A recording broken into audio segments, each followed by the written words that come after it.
Hello, my name is Christopher Sylvain.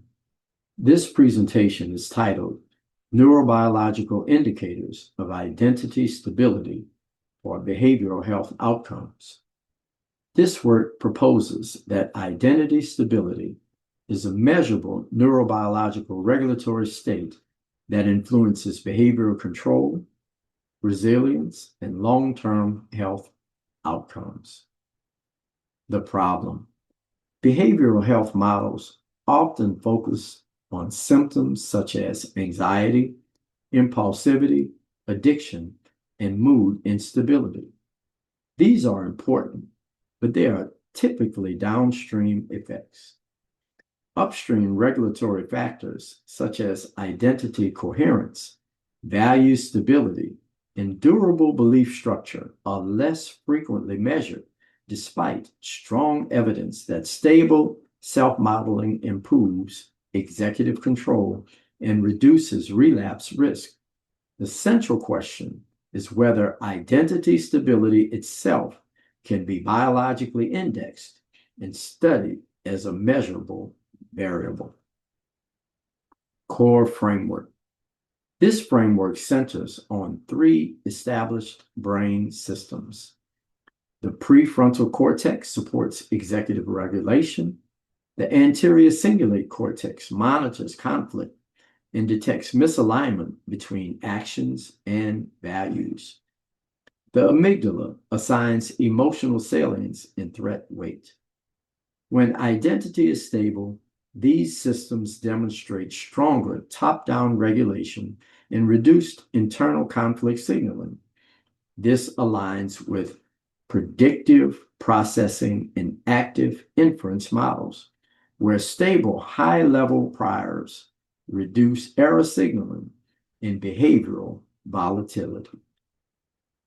Proposed biological markers. Based on existing neuroscience literature, several candidate markers can be proposed. In functional MRI, increased connectivity between the anterior cingulate and prefrontal cortex, along with reduced limbic overactivation during identity challenge tasks.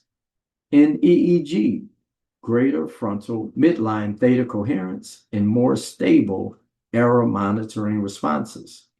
In PET imaging, metabolic stability in executive networks and fewer stress-reactive spikes. These regions are already strongly associated with behavioral control and addiction recovery, making them practical research targets.